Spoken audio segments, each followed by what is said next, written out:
Welcome to the Deep Dive. Today, we're not just skimming the surface of personal finance. We're really plunging into a collection of fascinating, thought-provoking perspectives you've shared. We've got insights from experts in Broke No More, the, empowering wisdom of Tiffany Alish, practical strategies from Era Lowry's Broke Millennial, and, of course, the foundational principles from Robert Kiyosaki's Rich Dad, Poor Dad. Quite a mix. Right.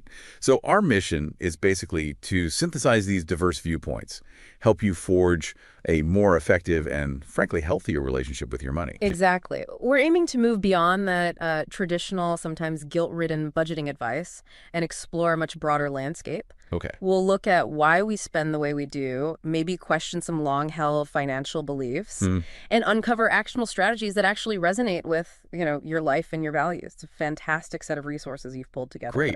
Okay, let's unpack this. Let's dive straight into something from Broke No More that kind of jumped out at me. It seems that the very idea of strict budgeting is facing a bit of a revolution. Yeah, definitely. Experts like Dana Miranda, Jen Smith, Jill Sirianni, they're suggesting this current budget culture can sometimes be, damaging. How so? What's the issue? Well, what's fascinating is the comparison they draw to diet culture. Oh, interesting. Yeah. Just really restrictive diets can breed shame and failure. They argue that hyper-focused budgeting can create a similar, negative loop with money. Right, putting all the blame on the individual. Exactly. Dana Miranda points that out. It puts the onus solely on you when often there are much wider economic things happening, systemic issues at play. Yeah, Jen Smith specifically mentioned how for many, especially women, it becomes this constant source of shame and struggle. So they're pushing for a real shift in how we talk about it, how we approach budgeting, something more liberating, empowering. And Jill Sirianni makes a crucial point, too. A lot of us just weren't taught the basics, the fundamental skills for managing money effectively growing up. That's a really good point. And it brings up the why behind our spending, doesn't it? Absolutely. The interviewees in Nicole Diker-Finley's work, they highlight that spending can be a learned behavior. Like Jen Smith's example. Shopping is the default weekend thing. Perfect example. It wasn't necessarily about needing stuff, just the routine, the ingrained habit. And then you have the flip side. Dana Miranda talks about growing up in an anti-debt, anti-spending culture. Right, which sounds good, maybe, but can lead to its own problems, like a real fear of spending, even when it's necessary or would genuinely improve your life. So it's not about being a spender or saver as a personality trait. Exactly what Jill Sirianni emphasizes. Spending is a skill, something we can develop and, importantly, align with what actually matters to us, our values. Okay, so if we connect that thought, Dana Miranda's advice to critically evaluate the financial advice we get seems even more important. Don't just blindly follow rules. She suggests, look at the advisor's background. Does their experience actually match your reality? It's about asking why. Why this advice? Why now? Yes, and then piecing together a strategy that's personalized for you, not just some generic template. Which feels like a perfect segue into Tiffany Alish, the Budgetnista. Her whole approach seems built around empowerment through knowledge and practical steps. Totally. And what's so great about Alicia's work is how practical it is. Her Get Good with Money challenge, that split it before you get it method. Very concrete action. Right. Things you can actually do to manage your income. And her influence is pretty remarkable, too, getting involved in advocating for financial literacy education in schools. That shows a real commitment to systemic change. Yeah, it's not just surface stuff. It's about building like a deep, lasting sense of financial well-being. She talks about moving from just surviving financially to actually having a strategy. Yeah. Building wealth with intention. And she really brings the emotional side of money into focus, which often gets ignored. Yes, and this is so crucial. Alish highlights that emotional journey, especially overcoming debt if you've come from, say, generational poverty. That phrase she uses, post-traumatic broke syndrome. It really hits home, doesn't it? It names a real phenomenon. And her recommending therapy, even financial therapy, it just underlines how deep these emotional roots of our money habits go. Her advice seems so simple but profound, too. Keep your overhead low. Basic, but powerful. And if you don't know, ask. Don't pretend. Absolutely. And that 4 questions framework she has for spending. Oh, yeah. I like that one. Do I need it? Do I love it? Do I like it? Do I want it? It's such a great little tool, isn't it? To just pause and inject some real intention into buying things. It helps you stop and think, is this really adding value? Exactly. Prioritize the loves, the things you genuinely value over maybe just fleeting impulses or the wants. Okay, let's shift gears a bit. Let's talk about the financial realities facing younger generations, specifically the challenges Gen Z women seem to be experiencing. Right, Go Banking Rate Survey. It showed a pretty significant chunk of Gen Z women feel like they're falling behind on financial goals. Yeah. And it seems like it's a mix of things causing that feeling. Like what stood out to you? Well, definitely the difficulty of balancing enjoying life now with saving for the future. That's always tough. But maybe especially with the higher cost of living, inflation. Everything feels more expensive. And the social media pressure you mentioned earlier, that constant exposure to these curated, often totally unrealistic portrayals of wealth and lifestyle, that's got to foster feelings of inadequacy. Absolutely. It creates this comparison trap. And the experts cited in that article, they recommend setting realistic, smart goals, specific, measurable, achievable, relevant, time-bound as kind of an antidote to that. So focusing on tangible steps you can actually control. Exactly. Like pay down X amount of debt by Y date, or build a small emergency fund. Focus on your progress, not some idealized online image. And they also bring up those fundamentals again, living below your means.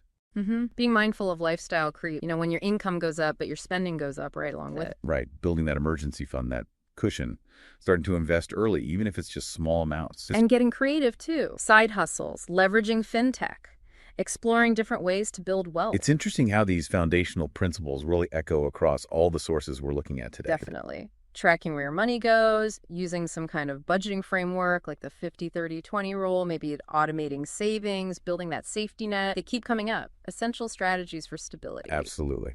Okay, so then we get into Erin Lowry's Broke Millennial, which really takes us deeper into the psychological side of things. Yeah, she really emphasizes understanding your money mindset. What does she mean by that exactly? Basically, those deeply ingrained attitudes and beliefs about money that we pick up, often from our earliest experiences, our upbringing. So it's recognizing that our relationship with money isn't always purely logical. Far from it. It's often driven more by emotion.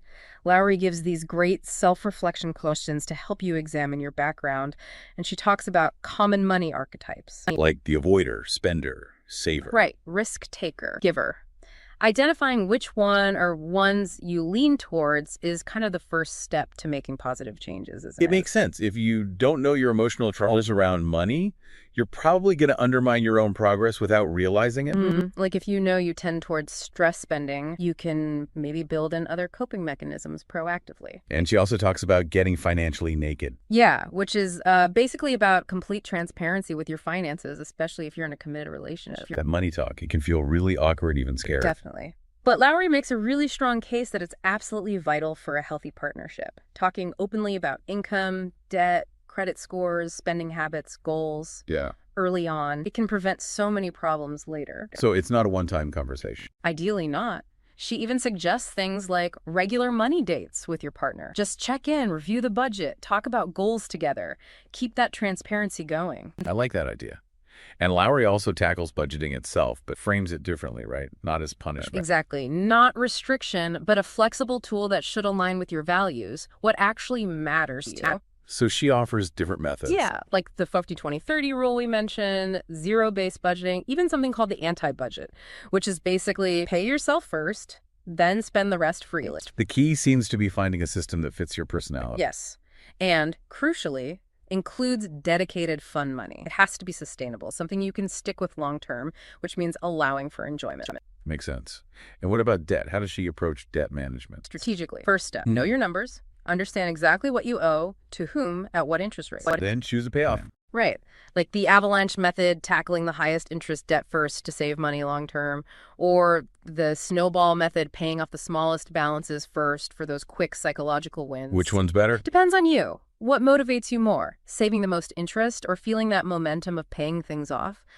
The important thing, she stresses, is always pay at least the minimums on everything. And actively avoid taking on new debt while you're trying to pay off the old. She also talks about refinancing or consolidation. They aren't magic fixes, are they? No, they're tools. They can potentially lower interest rates or simplify payments, but you still owe the money. It requires careful consideration. She also has this interesting view that not all debt is automatically bad, but you need to understand it. Right, understanding the mechanics, the potential benefits versus the costs. Exactly. A more informed perspective based on your situation. And credit scores. That's another big one she covers. Super important. She breaks down the components: payment history, how much credit you're using, length of credit history, types of credit, new credit inquiries. And how to improve Pretty it. straightforward stuff, mostly. Pay bills on time, consistently. Keep your credit utilization low. Don't max out your cards. Don't necessarily close old accounts just because you don't use them much. That history helps. It really is like a key, isn't it? Yeah. A good score unlocks better rates, easier approvals. Absolutely. For loans, mortgages, even renting an apartment sometimes. Lowry also talks about negotiation, which I think a lot of people shy away from. But she really empowers you to negotiate. Your salary, obviously, but also bills, rent, even medical costs sometimes. It's about knowing your worth and asking respectfully. Yeah, doing your research, being confident but polite, shifting that mindset from, oh, I can't ask, to negotiation is a normal part of financial life. That's really powerful. Definitely empowering. Okay, what about investing? That can feel intimidating for beginners. She really demystifies it. The key message: start early, even small amounts. The power of compound interest over time is incredible. That snowball effect again. Exactly. She introduces retirement accounts like 401k, IRAs, and different ways to invest like robo-advisors or DIY platforms. Any specific recommendations? Often suggests starting with low-cost index funds or ETFs. They give you broad market exposure without needing to pick individual stocks.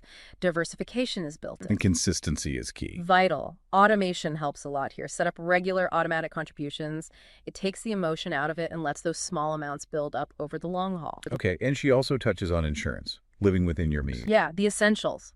Understanding health, auto, renters, maybe life insurance, what you need, how to shop around without getting overinsured. And living within your means is just aligning spending with income, prioritizing saving, avoiding that lifestyle inflation we talked about. Using tools like the envelope system, maybe. Cash flow forecast. Those can help, yeah. And she gives strategies for negotiating existing debt if you get into trouble. Credit cards, student loans, medical bills, being proactive, calling creditors, exploring options. And ultimately, the goal is stopping money from ruling your life. Pretty much. Achieving financial freedom by reframing your mindset, setting goals aligned with your values, creating boundaries, working towards independence, and importantly, avoiding comparison and finding balance. It's about money being a tool for a better life, not the entire focus. Exactly. Use it to facilitate fulfillment, not the other way around. Okay, big shift now. Oh. Let's get into Robert Kiyosaki's Rich Dad, Poor Dad. His very first lesson is quite fundamental, isn't it? Oh, yeah. It's a real paradigm shift for a lot of people. The rich don't work for money. They make money work for them. Right. It's about acquiring assets, things that generate passive income, instead of just focusing on earning a higher salary. Financial education is paramount to understanding how to do that. He really hammers home the lack of financial literacy taught in school. And that crucial difference between assets, things that put money in your pocket, like rental properties or dividend stocks, and liabilities, things that take money out, like car payments or mortgages on your primary residence. So the focus should be on accumulating assets. That's his core message.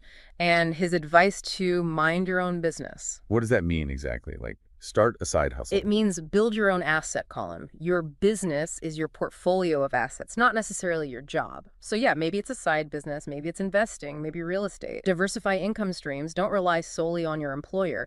Invest in yourself. Explore entrepreneurship. He also gets into taxes and corporations. Yeah, he explains how historically and currently, tax laws often favor business owners and investors who use corporate structures. It's about understanding the system and using the rules legally to your advantage. And the idea that the rich invent money. It's not literal, obviously. It's about creating opportunities. Using creativity, innovation, problem solving, leveraging knowledge and resources to generate income, rather than just waiting for a paycheck. It's a much more proactive entrepreneurial mindset. I like his point about work to learn, don't work for money. Me too. Prioritize jobs or opportunities that teach you valuable skills for future wealth-building sales, marketing, investing, management, even if the starting salary isn't the absolute highest. Think long-term learning over short-term earning. He also talks about overcoming obstacles, right? The mental barrier. Huge point. Fear of losing money, fear of failure, cynicism that it'll never work attitude, laziness, bad habits. He argues these are often bigger roadblocks than lack of opportunity. You have to face those fears, adopt proactive habits. And finally, just getting started. Take action consistently, even small steps. Start where you are, build over time.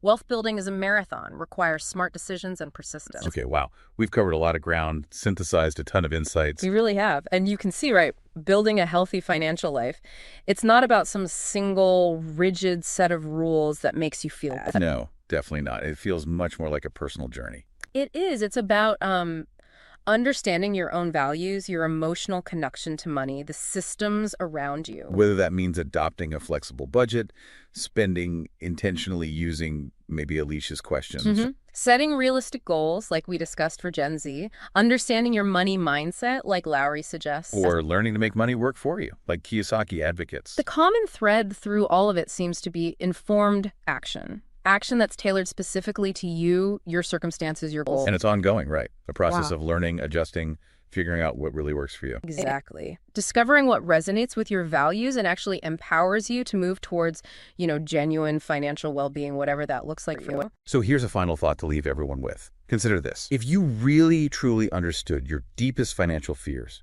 and you really knew your most cherished values, what's one small but significant change you could make in your financial life starting today?